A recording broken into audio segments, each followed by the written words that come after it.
Buterevu tukwaniriza ku Soul TV program munyo ku macha enkyalere na kusomwezi 10 omwezi gwa 5 omwaka 2023 amanya gange nze tusima polo nkubuza konti wasizotya nyabo wasizotya sebo azukusena fe ku munyo ku macha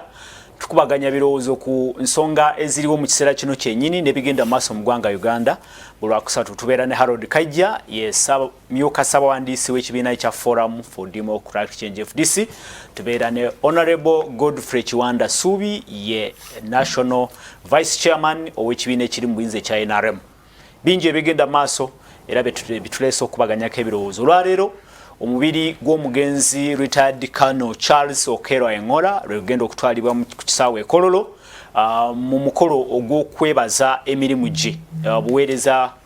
buweereza bwakoze ebbanga lyabadde mu government ne mu bulamu bw'ensi.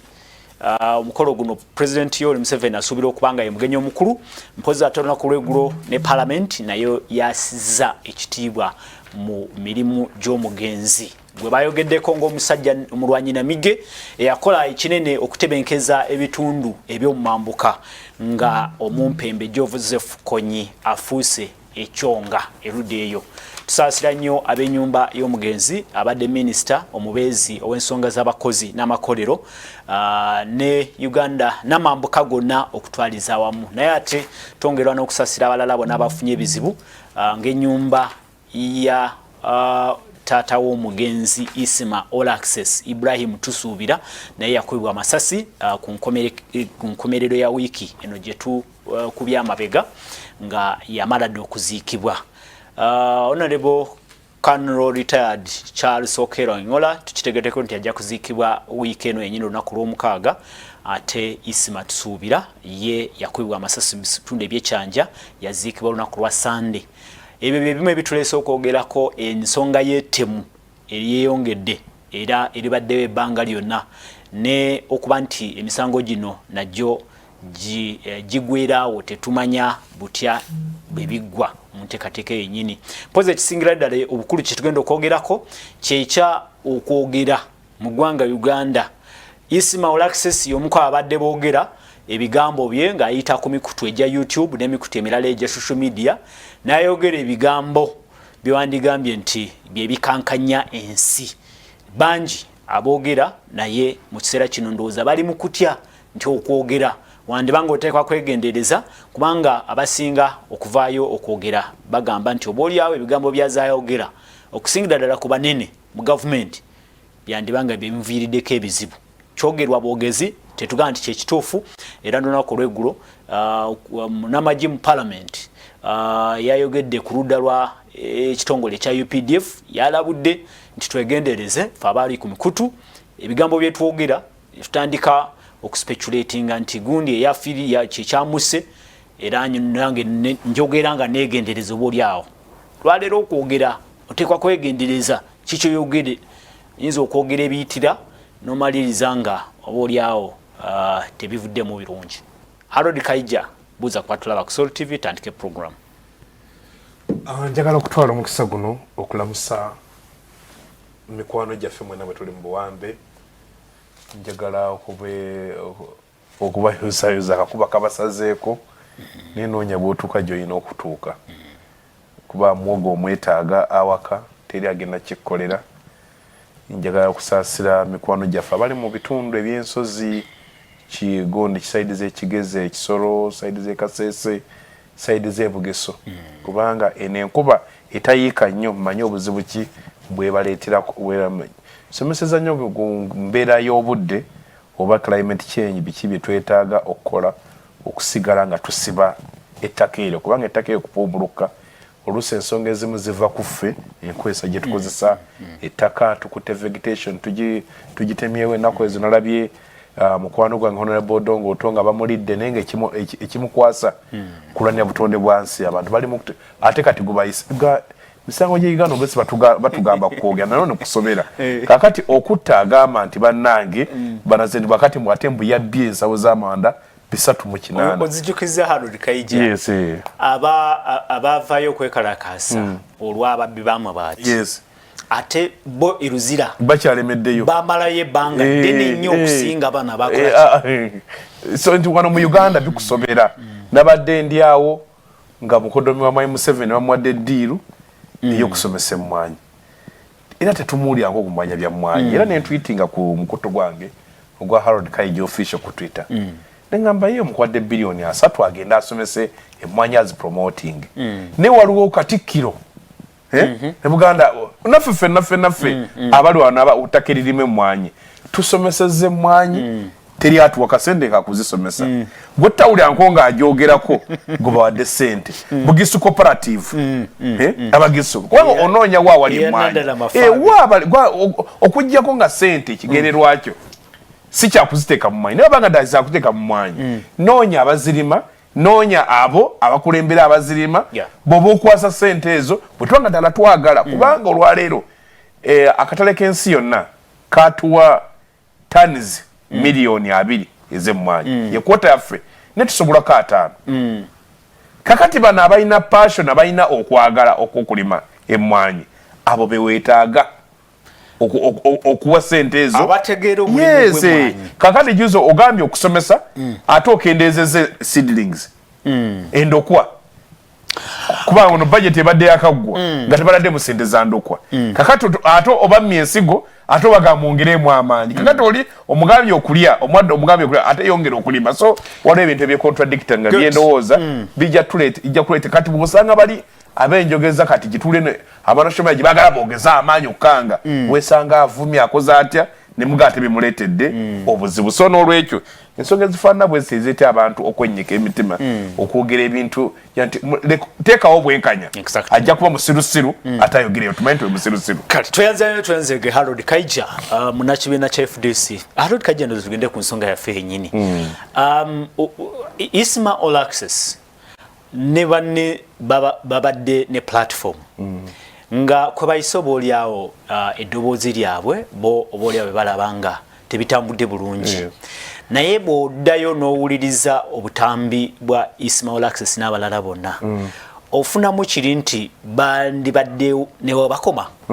simanyi olaba ofunamu kiri nti n'okwogera bayinza okuba bayitawo simanyi neyanza nnyo neyanzange nja kutwala mukisa guno okusaasira mukadde wa ISMA sifiirwanga ku mwana mukulu simanyi bwe kibeera ofuna abantu bagamba nti omwana yabadde lubuto lwavuddemu kati ffe byowulira nga tomumanyi talina linnya naye okukuzza omusajja omukulu n'omutuusa awo n'akufaako kyekigo kyekimu era nyonge okusaasira Haji Nadduli taata wa Kirumira n'abalala abazze bafiirwa abaana mu ngeri efaanana bwetyo mu kufa kwa ISMA nategedde yabadde alina bachelors of commerce yasoma n'abanga ali mu layini eyaffe naye nga embeera emutuusizza okuba bw'atyo nze nagenda ku Facebook mu 2009 ffe twasookako ku Facebook wano ne tugibeerako era ffe twayitako activism abalala babeerangako era mu 2011 ne tuyingizaawo group gye bayita FOC nga egroup yokka y'ebyobufuzi taddeko nenda era group zaffe Action for Change so ne group endala nga bwe tugoza ne tugenda ku Twitter around 2011 ne Twitter tuyingira ku Twitter ne tandika okukola ki okugikozesa okukola awareness eri abantu kakayinoza abantu abamu ne bakulaba nti gusobola okuba omulimu okuva akasente so bannaffe ne balumba ate kati basanze public eri agitated enebizo biyitirive kati n'aboogera ne babeera n'obusungu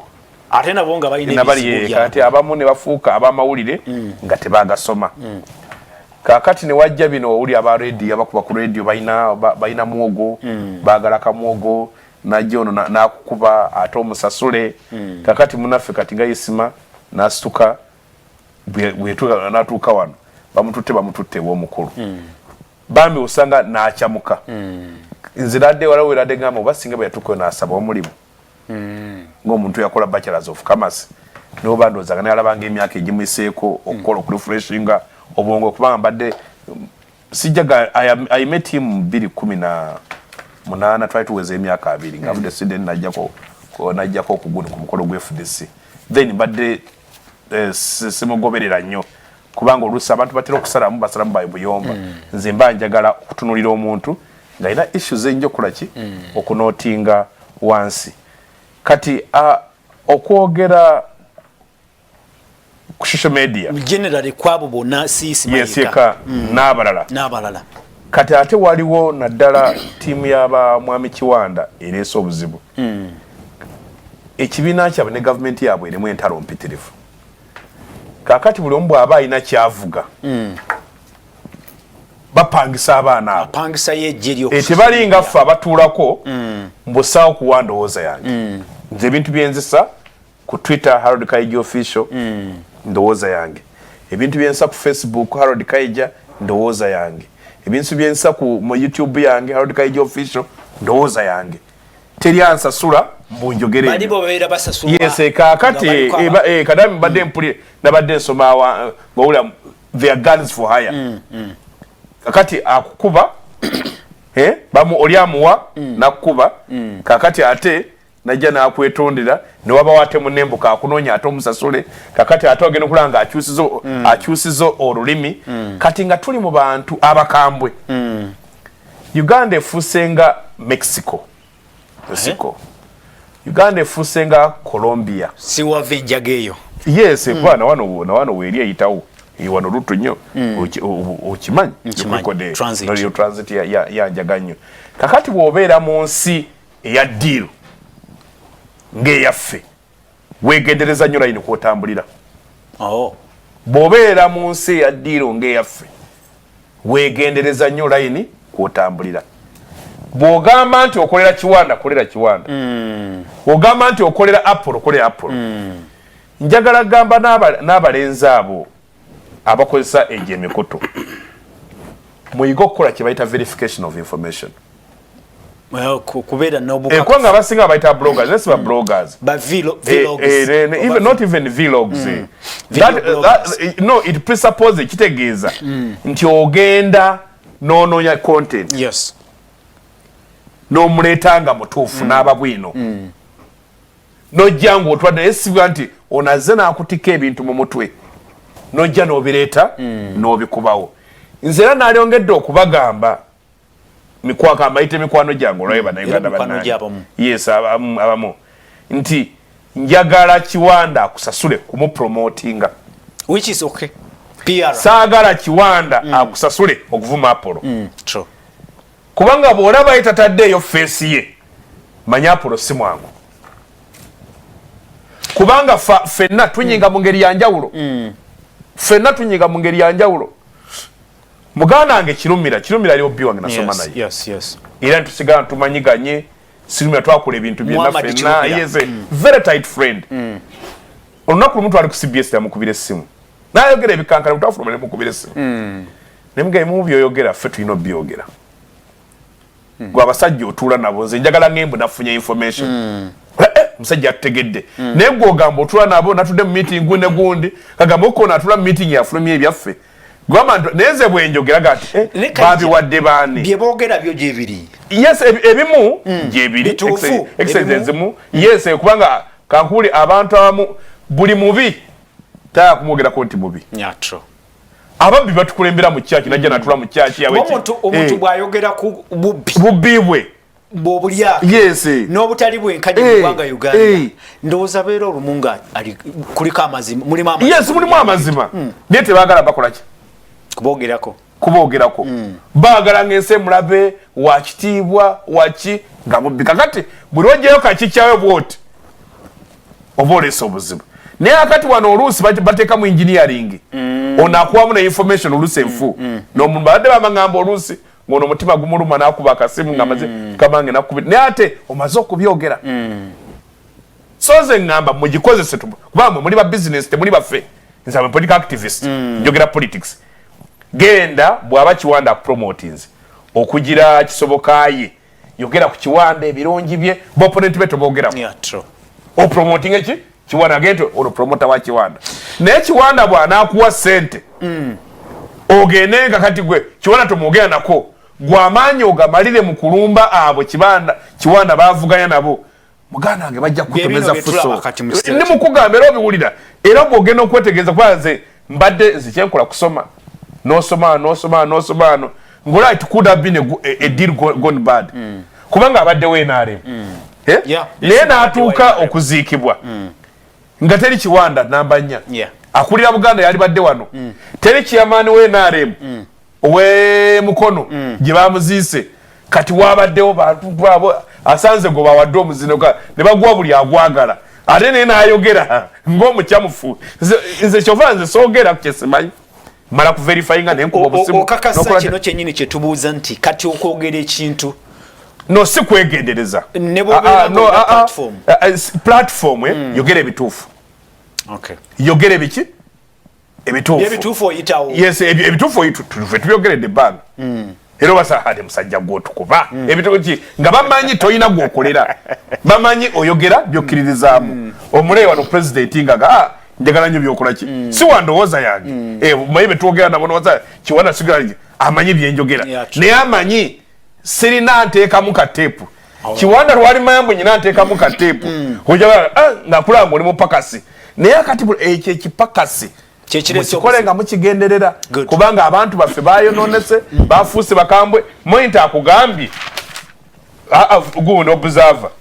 emundu zizino emitwalo 10 mu simpandiisi 10 kakali nekini kwewunyisa bw'omuba muzimanyi n'omuwendo lwaki simpandiisi kakati muno mwemuva ezikola emirimu egyo so amawulire gategedde nti wali emundu anti akati zino yabazi bajja kugamba enanga nga yazikoze ki yazibagambye bwe muba muze 10 n'ogumu mu 14 nga muzimanyi bwe gyezi nga simpandiisi kati zezikola ekigaana okuwandiisa era kirina okubeerawo kubanga waliwo abakambwe abataagala kumanyirwa akati aye ntubako n'omuswiba nti ku bantu bonna abaali battiddwa teri ripooti negi yali efulumye kakati ekyo kigumya n'agala okusootinga naye kensembayo obukambwe nammwe mukozeseza buyitirivu okutta omuntu kubanga elimination of a person bano bamono obano bakapere munoonya omukange ne bw'omuyita bw'oti n'okwata piso n'ogisaawo sagala kummanyi tagenda kuddamu naye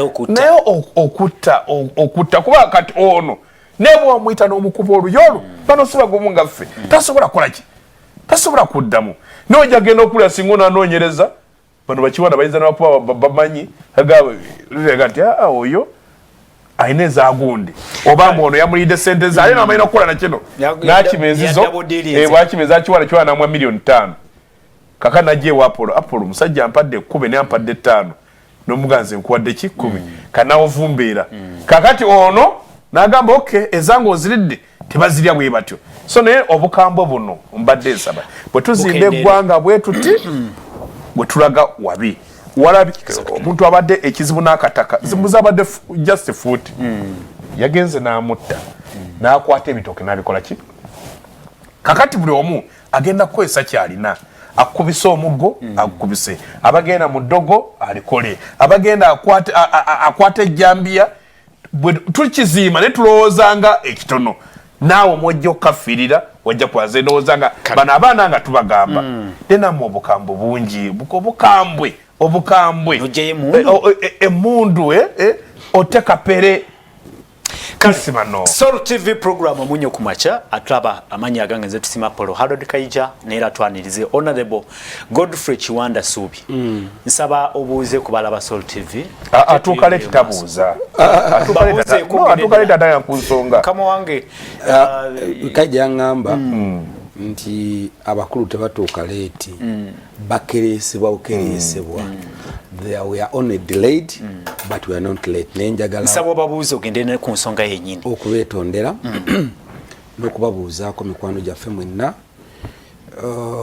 bwe tuli mu Uganda ate Uganda yaffe erimu challenges okusomoozebwa erimu no of course n'ebyangu era mmanyi nti wiiki eno tuyiseemu njagala nange okubasaasira obunkenke bwe tubaddeko wiiki eno obwa Ngola Charles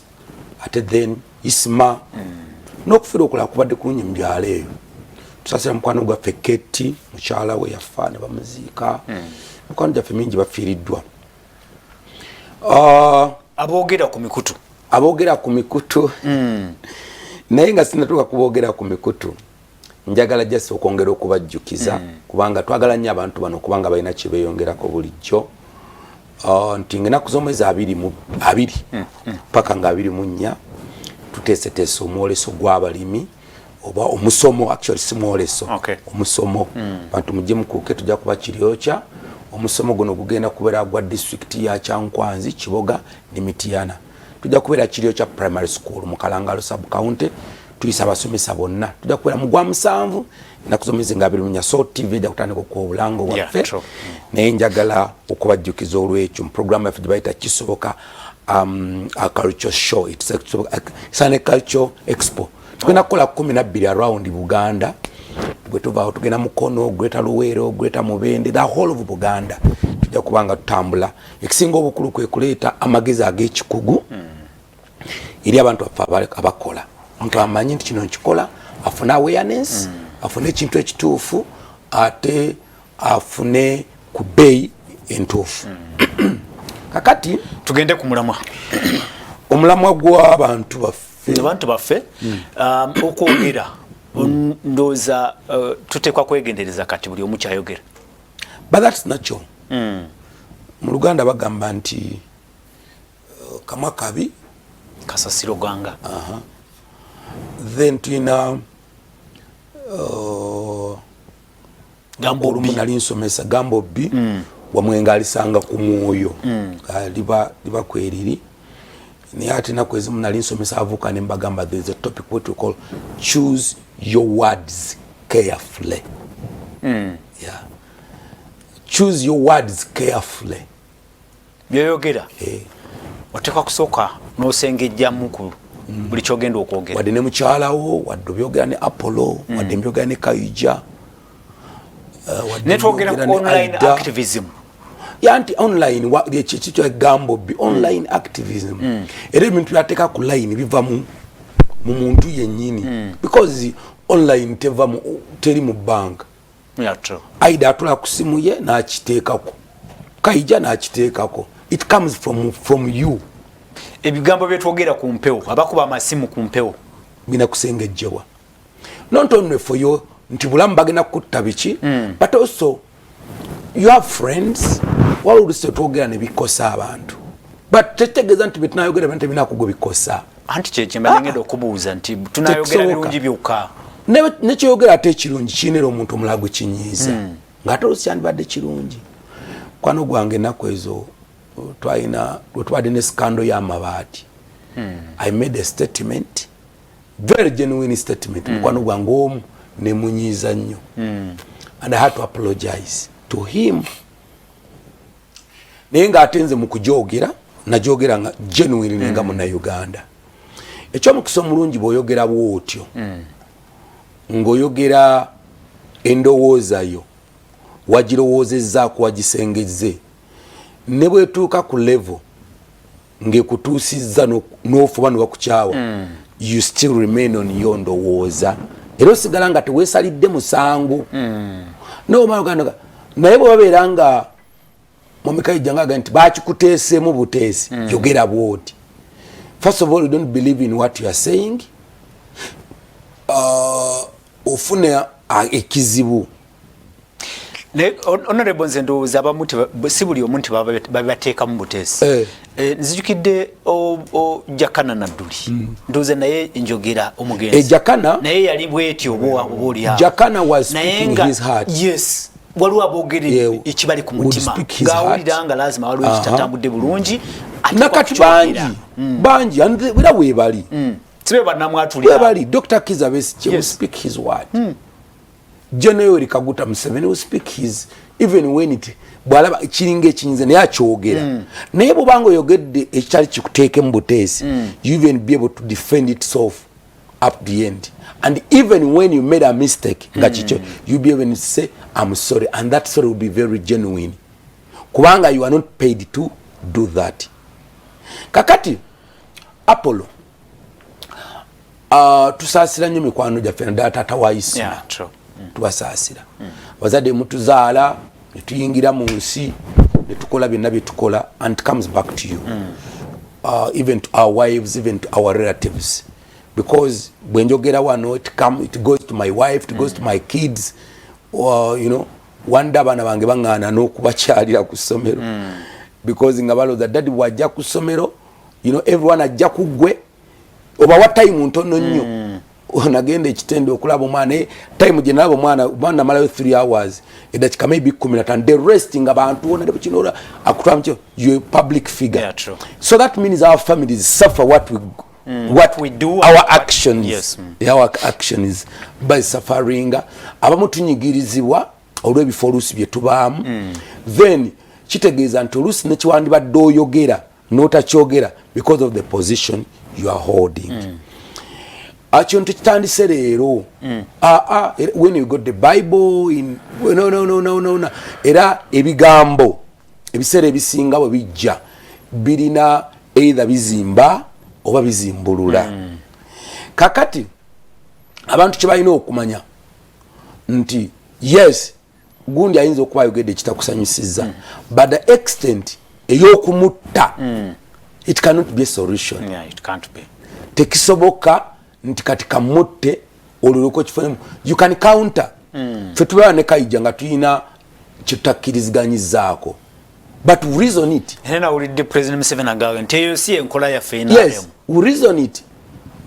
tukubaganya birowoozo. yes era nze kwenkakasiza n'ebigambo bya President Museveni ebyo nga bwabira because I was looking at them ningamba bati omusajja ono byayogera bituufu because kasuka nga ava mu nsi ku bantu bangi abamuvuddeko bajje n'omugisha muntu bakanukiza BESIGYE bonna bamuvaako ne badde eri but singa baali bakola ebiriddate naati kuna gundi twanona Apollo ne tumutta kuna gundi they would be the brand bade kubanga boogera kyonna kiringa nganze ngana embere yo politics bobeera n'abantu balinga ba campaign abo nokola ebitagasa mu kubooli mukole oli the next day Apollo abadde campaign awo ajja kuba campaign wa KAIJA. Yeah, true. Ebintu byembi wamutendeka bijja kubanga bitwale wa KAIJA tajja kubanga bikola bokubyogerayo. So it's very important abantu okumanya nti kyoyogera si kye kisembayo ate n'abantu okumanya obusale mutogera desperately mulinga agamba nti katinze nabadde boogera olumu badde bayitawo bakoma akasengejja kakulu nnyo mu bye twogera wabula statement yange egamba nti newankubadde kayinza okuba kayinamu ebiyiseemu the punishment of killing someone should not be the punishment. Si kino okuba ekibonerezo kuba ekitutusiza ku kino abantu badde boogera bulijjo kuba nti nno Isima baamusse ate nga yakwogera ebigambo bingi nnyo ebikikinike sina kwogerawo kawuka kufa kwa Charles naye mabega bwe bakuddiza gundi za Isima oyinza okufairinga okugamba nti wa NRM wa opposition where is he era ne ku maziika gesebo enjuyi zombi zaabaddewo naye NRM teyabaddewo NRM basindise office of the national chairman yasindise omuntu ne Balamu yabaddeyo ne Balamu yabaddeyo office of the national chairman yes nayo yabaddeyo ne Balamu yakolaga mu NRM kakate anti era kyekimu wa NRM kati nga kyekimu nga bwe naabuuza nti Isima abadde akolanga ki mu NRM yes so n'abantu b'okukyalo bangi abaziise era ba NRM maybe they may not be as prominent into kifogo ne tukwenza kwa ne chairman wa NRM owekyalo ekyo yakoze ekiyazise. However Apollo nze njagala tekina kyanjawulo kyekikulaga nti waliwo ekikyuseewo ko mu byobufuzi byaffe n'enkwata y'ensonga okulaba nti omuntu avaayo n'ayogera kuba ogambye nti era babadde ebbanga lyonna nze waliwo ekiseera kinasoma ku jolejo kiwanuka mu G6 mbu naye yali bw'atyo abasajja we balina olwaleero batama n'emirundi boogera ne boogera kasiri eggwanga je n'omugenzi boogera naye amale seba atamane bescoot seba bano baba namusako ne bescoot nabo sobola okutambula nabo tulanga waliwo ekikyuseewo ko mu byobufuzi byaffe nti tolerance oba intolerance kakati ekizibu ekiruse kitubako kati emumbi yeramula kati fene bakayijja n'abantu aboogera oyinza n'okwejjukiza nga kyolowoozaako omuntu wese ekyamutwazizza yes abantu bakozesa omukisa oguguddewo ekiguddewo n'akola nga oyinza okuba tekikwatagana nako naye ng'amanyi this is going to be diversionary but osanga abantu bangi mu byalo eyo notono isma omuntu obaga nti yayogedde ku kigambo gwe the next thing owulira nti bamusse ano batandika okulowooza nti yes ateeka okuba kiri naye ng'ate olusi mpaana ya kibanja mpaana ya ttaka naye ng'ono yanoonya dda kiki ekiriteekawo embeera abantu okuba nti baluwooleza ku kiri kirala so it's not per se nti omuntu oyo kyaba ayogedde ku olwo oba emabega byaba ayogedde bebivuddeko kino nze ndowooza intolerance eri mu bantu nontonno ku byobufuzi abantu beboogera mu byobufuzi nene ku birala omuntu manya nti kiyinzika okuba ettaka omuntu yayisizaamu efuuti 2 omuntu ayinza okuba yakutwalako omutwalo gwo omuntu ayinza okuba yakutwalako mukyalawo omuntu ayinza okuba yakola ekikyamu but okukkiriza nogamba okay this happened era eno yali nteekateeka ya katonda kino kuntukako nga bwe kintu katugende mu maaso people should learn to move on naye abantu bakuuma grudge bakuuma empalana n'akuuma empalana myaka na myaka ng'anoonya opportunity weeriviirayo so it is a very big cause nti abantu bo benyini kini kati abasumba baffe musumba Rosias kati abantu awo abantu okutereka empalana emyaka n'emyaka nandisabye abasumba katayo babasonga so abantu besonyiwe abantu let them trim themselves but ebintu babyetemeko again okay much as this happened but we must move on. Honorable KAIJA ayina kyayogedde ekya ntimu abamu mu banene n'abakulembeze mwe mu hiring abantu bano sitola abantu oba ate mwe muleesewo embeera eno nti mwe mugamba nti kwata sente gendo oyanike gundi ku mpewo genda bakiyitanga chemical olumu nti gendo mukube bakweta kukuba munkubiri yes of course sobola gamba nti no because wagamba bane kuba abantu bano babayogedde KAIJA nga bayogedde nabo booli awo embeera yaabwe ya mu byenfuna tebali bulungi kati bagenda okwesanga gufuusa omulimu actually omanyi nti gwafuuka omulimu tukanyekatowera waliwo eyamuwa emmotoka eyawagona emmotoka tetekwa kwenenya nti naffe obamu abayinawo abanene abayina ebifo mwe mulitunzewo embeera nate kenyini emaliriza nga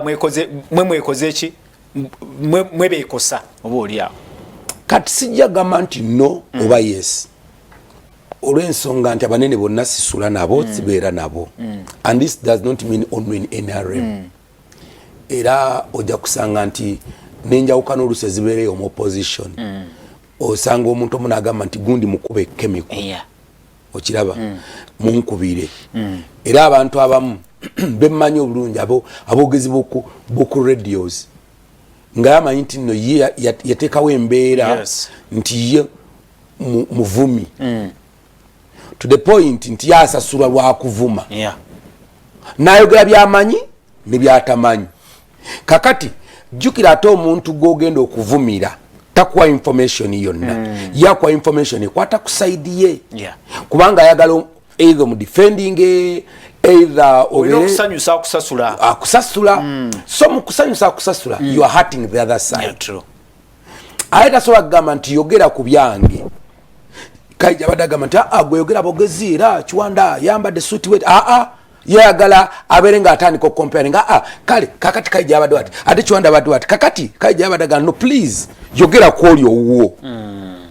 naye era ebiseera ebisinga okuba nti ebifo ebitubeeramu beba byabukulembezi KAIJA namanyi okugamba nga bakiwanda bano government ya President Museveni because waliwo abantu amu nga they are beyond their individual capacity so nga the only way you can have them is talk about ekifo kye kyakola ki kyalimu however gwe nayo goba wa ssente okwogera ebikikinike ku muntu oyina okumanya nti nawe oyina personality. Why do you allow yourself onako olumu president ayina ekigambo kyayogera nti waliwo abasajja babiri batta mwanayinchi mu kyalo nga bakyaliyo mu nsiko balwana bakyali ne ba Dr. KIZZA BESIGYE ne ba Jim Muhwezi was a lawyer. Kakati nga yakava ku university yaliwa police ne was yingiranga lawyer yalingiranga wa police kwata mundu. Yes, kakati baba batuuka okumutta abaga nti basajja bantu tugenda kubata Jim n'abagamba nedda nti abasajja ne wankubadde mubasalidde ogw'okufa ntuloko abasse mwanayinchi bali bajasi balwana nabo bayekera naye nti bosi be basse omwengo ogwabadde ku kwali batamidde omwengo ogwabadde ku bo gwe gwabaleetedde okutta omuntu oli. President Museveni aganti yabuuza Jim nti naye kati omwenge tugenda gujjawa tuguvunaane kati naawe gwe bajjuza ebigambo nogati omusajja oyo mulungi niye ebigambo bye bamugamba agambe bimuleetera obuzibu. Kati why do you allow yourself okubeera kontoyina ey'ebintu ebifaanana bwe biti? But in the end, I want just to conclude on that. Kireetera ebintu bino byonna kuba abantu tebalina kintu kye bakola productively. Good. Kakati n'abeera obubeezi nga yaliwo nti noonya gundi yajja okuvumira gundi noonya gundi yajja okuvumira gundi. So basebo ne bannyabo nammwe abawuliriza ebigambo bino kye mulina okumanya akatamivu k'oku kyalo akoogera ebigambo ku kyalo tekabajja ku mulamwa. Exactly. Kubanga akatamivu akasasulwa biyinza okubaayo biyinza okanga nabe si bituufu nga luwa ekiwande yakabiteeseemu kajje kavumire KAIJA ku mufe ekiro naye gwolooza bikoogera kati gwe mukyalo owawaka bw'oba awuliriza nga waze ne mwami w'okusula awo n'owulira akatamivu bwe kayogedde noga nti ebyakatamivu bwe kayogedde enkya ngenda kunoba basebo ne banyawo waliwo obutamivu bw'oku kyalo obusasulwa kale. So obutamivu obwo tebubajja ku mulamwa ate n'obutamivu obwo temubukuba miggo ntolwokuba kakwogeddeko enkya kwata ennyondo okakube ku mutwe omwenge bwe gukanaakagwako n'ebigambo byakaweereddwa nako kajja kubeera soba gumiikiriza osoberness. Tweyanzege atulaba ku Soul TV program omunye ku machake kadde osobola okusindika obubaka ku noti 7 noti 1 mukaaga noti 9 noti 6 tubulire ndowooza yo baogera ku mikutu abakuba amasimu ku mpewo batuuka n'okutondawo kati ebibiina sebo owulira media callers association bayira ekibi kye basiga okukola okuwera abakozesa YouTube social media TikTok ne balikodinga bu video ne basindika ne basaasaana ne basasanya ku mikutu bateekwa kwegendereza oba babadde bayise bateeka okukoma ate tubuza n'okubuuza naye kyetaagisa omuntu otuuka okumutta nti olw'okuba ayogedde oba oliawo kyayogedde kyonna oba nedda. Waliwo obubaka obusindikiddwa wano onaagamba nti ye Sempija Edi ali Mbalala agamba nti kyosiga kyokungula gavumenti ebadde nga tegamba ku baana baayo abo era mu bye bakola kati zilaba ka video kasembyeyo okukola kale ndowooza nenya abamu nti mwe mubakozesa ate ne mubala ne mukola ki ne mubanenya. Obubaka obulala ndowooza bubuno obuva waani ye Paul agamba nti hi, thanks for the show ndabira Honorable Godfrey Chwanda Subi ndabira Harold KAIJA bebale kuteesa obulungi ensonga ey'okutta abantu nabo ababata bekomeko. Okay, very important. Kale nja kufuna obubaka obulala ndowooza Harold KAIJA tusigazayo akadde sikawanvu nnyo kiki kye tuteeka okukola bano abakozesa emikutu beetaaga kulungamya kusomesa kiki kugambe nti waliwo n'abatandisewo ebibiina bya Callers Association naye oba owulira akuba esimu buli owulira akuba esimu owulira nga lazima oba oliawo yes anti kati omanye ebbula ly'emirimu egambye bannayuganda bayiza okuba n'emirimu waliwo ebintu edda bye twalinga awo nga si byako tebiri mu ssente okye entuntunu zeri mazokka kado za ku street nga kweziri no really amatugunda waliwo guno zine ebiringa ebya red ebyo mu kibira matungulu no ga ebintu byalowooza emiyembe fe twayitanga ewa Jjaja Semakula twabitanga Jjaja Semakula nenga mutono olwale nekatwako ng'omutwego mweru yakula muto mweru kandi tubita Jjaja Semakula nga tuyita tugenda ng'emiyembe muyola buyozi ne mulya katwa kyasobola kubanga yafuuka ki business kakati abantu bamanya mu social media eno kulika akafuna esasula kati bakugamba mbu ekisinga okuleeta abantu okulaba kwe kwogera obusagwa kakati bamirola abantu nga bogeza waliwo abavuka bagundi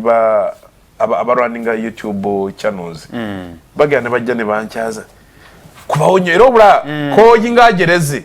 kebasalawo kasawo tuyogena olana kakuddidde ng'oli akasazeemu kalayini ki gamba ebyo ebikola ki nengamba no nzawo siwe njagala nze waliwo njagala okukyusa abantu okubaako endowooza tulajja lugadi wali kyeva okulaba mointa mbusente zetusasula mu babanja getutakwesezza mu myaka 5 bilioni 359 commitment fees edibanya mwalisaba temuligiye kulikozesa nenga sente zo muzikola ki kakati bweyogera olapinga ekyo tekiyita naye kunyonyera mu sente ezo zijyamu amalwaliro mwenda yes 9 hospitals wa abantu bilinga edwaliro bilioni 39 tulina district 39 teziri mu adedwaliro amabanja getakozesa naye agaga atya sente zange wagamba mbozaagala nange nze kukumidde wano naye nsasulayo naye bw'olina engeri gy'okyogeramu nga ekyo njagala kubeera informative kugaba information ompakanye mu byenjogedde then tuengaging so si kukonjera abagata sajja wala batugate sajja temumuvuma nenga ati training yange neje bankuza okuvuma n'okulwa nanze mbanduza argument era nze nakuba omuntu esasi muyita munafu yawo mwegenye ndio yagambe ne president 7 bwa yagambe bwate ngogamba ki era nze oli bwanumba nenda kati waliwo kirageze empandika ku Twitter nyina bbi wange medical doctor naye ali mu forces naye amanyi okubeerako yagenze n'abaako kaje kati ngo wandise nga ataliki kuba anagenze n'ensaasira abazadde basatu abafiiriddwa taata wa Kirumira kuba mumanyi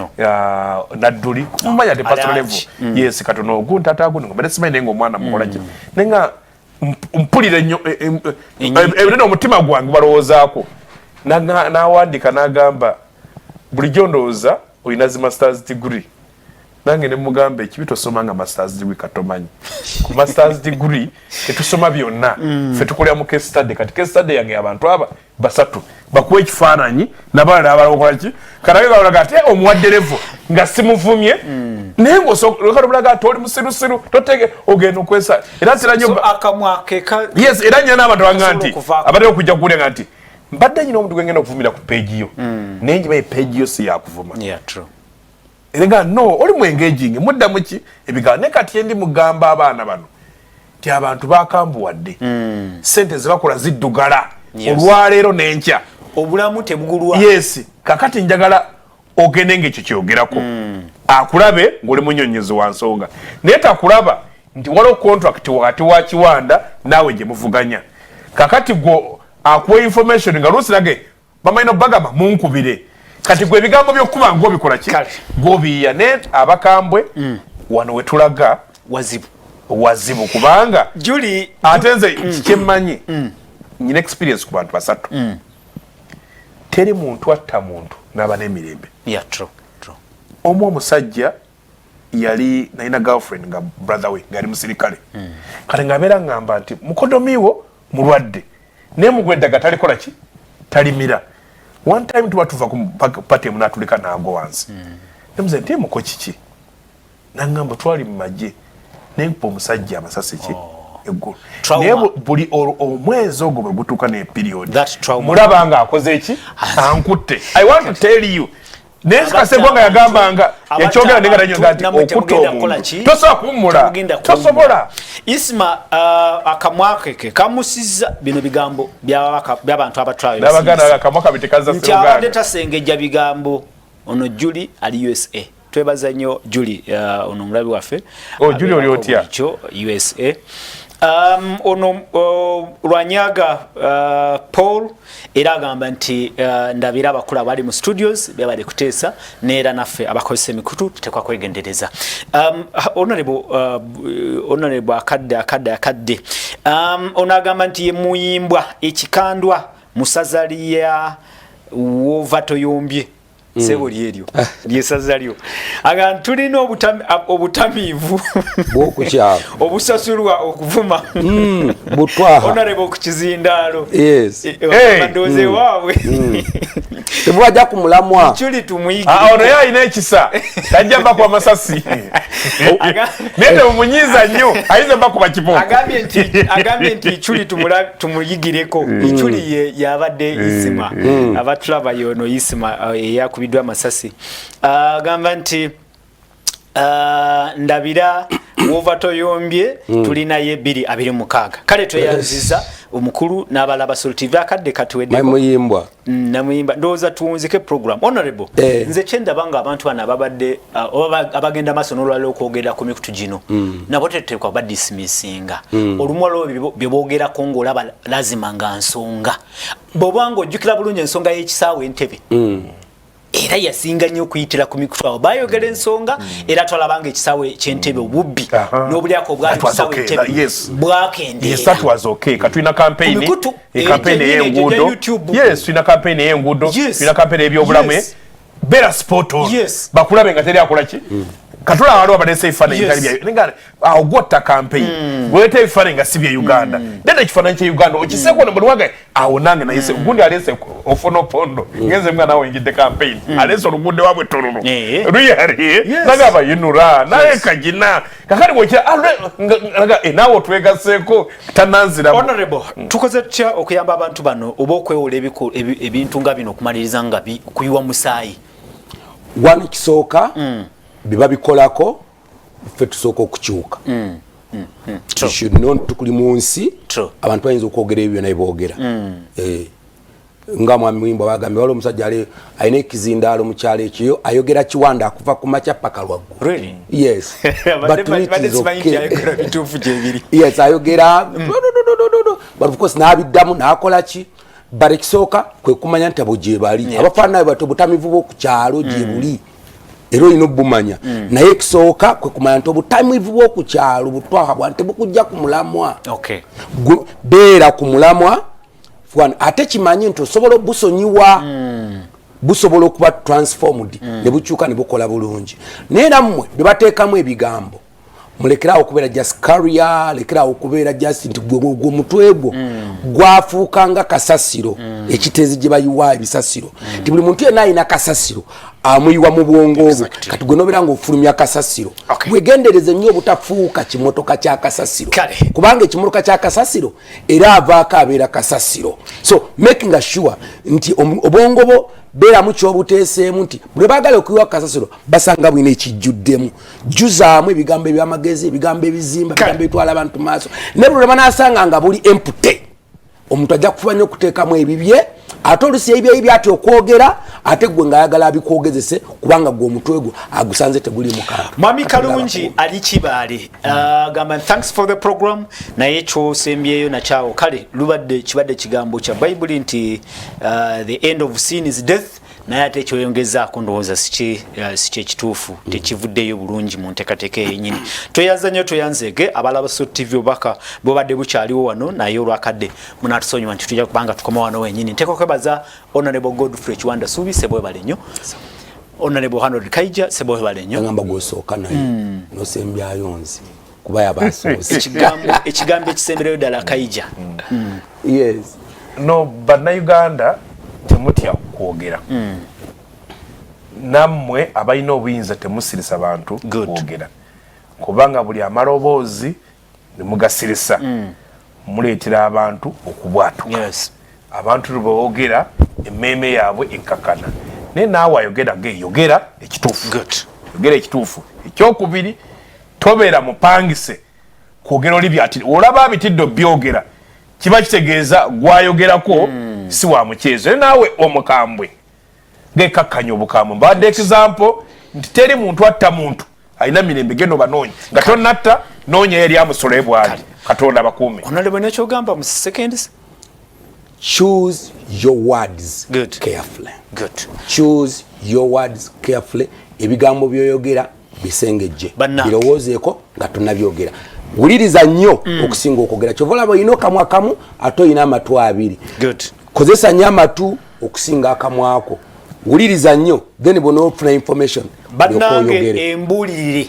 embulirire tefa yonna ndowooza kyekigambo ekituufu si kyekyo mukama wange. Apollo thanks. This is Kitaka Salt After Show. Ngambirako mwami Kiwanda Mutumidi kati ndowooza yewulidde katubagaliza olunaku olulungi naye abatta abantu tubegayiridde okutta tesobola kubanga ye solution musibe bulungi twekuume mweraba.